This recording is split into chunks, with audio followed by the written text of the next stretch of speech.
నెల్లూరు జిల్లా కావలిలో బీటెక్ విద్యార్థిని ఆత్మహత్యకు పాల్పడింది. మృతురాలు ఉదయగిరి మండలం కొండారెడ్డిపల్లికి చెందిన భారతిగా గుర్తించారు. దీనికి సంబంధించి మరింత సమాచారం మా ప్రతినిధి విజయ్ విద్యార్థిని భారతి ఆత్మహత్యకు సంబంధించి నూతన పూర్తి సమాచారం ఏంటి? విజయ్, పరితోష్ నెల్లూరు జిల్లా ఉన్నటువంటి కావల్లోని విట్స్ ఇంజనీరింగ్ కాలేజీలో బీటెక్ 2వ సంవత్సరం చదువుతున్నటువంటి కేఎల్ఎన్ భారతి నిన్న రాత్రి ఆమె సూపర్ వాస్మల్ 33 అంటే హెయిర్ డైయింగ్ కు వాడేటువంటి ఒక లిక్విడ్ ని తాగడం జరిగింది.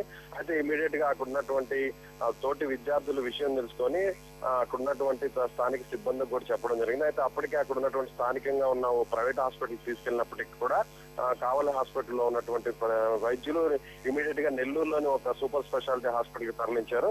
అయితే ప్రస్తుతం ఆమె చనిపోయినట్లు కూడా వైద్యులు నిర్ధారించారు. అయితే మృతికి సంబంధించినటువంటి కారణాలు ఏంటి అనేది మాత్రం ఇప్పటి వరకు కూడా ధృవీకరణ కావట్లేదు. అయితే ఇప్పటి వరకు మనకున్నటువంటి సమాచారం మేరకు గతంలో కూడా విట్స్ కాలేజీలో కూడా ఇలాంటి ఘటనలు జరిగాయి. అయితే అక్కడ ఉన్నటువంటి అధ్యాపక బృందం ఏదన్నా ఈ చదువుకు సంబంధించినటువంటి ఒత్తిడి తీసుకొచ్చారా, లేదంటే కుటుంబం సంబంధించినటువంటి వేరే కారణాలు ఉన్నాయన్నటువంటి కోణంలో కూడా ఆ యొక్క ఉన్నటువంటి స్థానిక పోలీసు సిబ్బంది కూడా దర్యాప్తు చేస్తున్నటువంటి పరిస్థితి ఉంది. అయితే ప్రస్తుతానికైతే మాత్రం ఇంజనీరింగ్ కాలేజీకి సంబంధించినటువంటి అంటే విట్స్ కాలేజీకి సంబంధించినటువంటి యాజమాన్యం కానీ అదేవిధంగా సిబ్బంది కానీ ఈ భారతీయ మృతికి సంబంధించినటువంటి ఖచ్చితమైనటువంటి కారణాలు కూడా ఇప్పటి వరకు కూడా చెప్పట్లేదు. వీరంతా కూడా తప్పించుకొని ఎవరికి కూడా సమాధానాలు దాటవేసే పరిస్థితి ఉంది.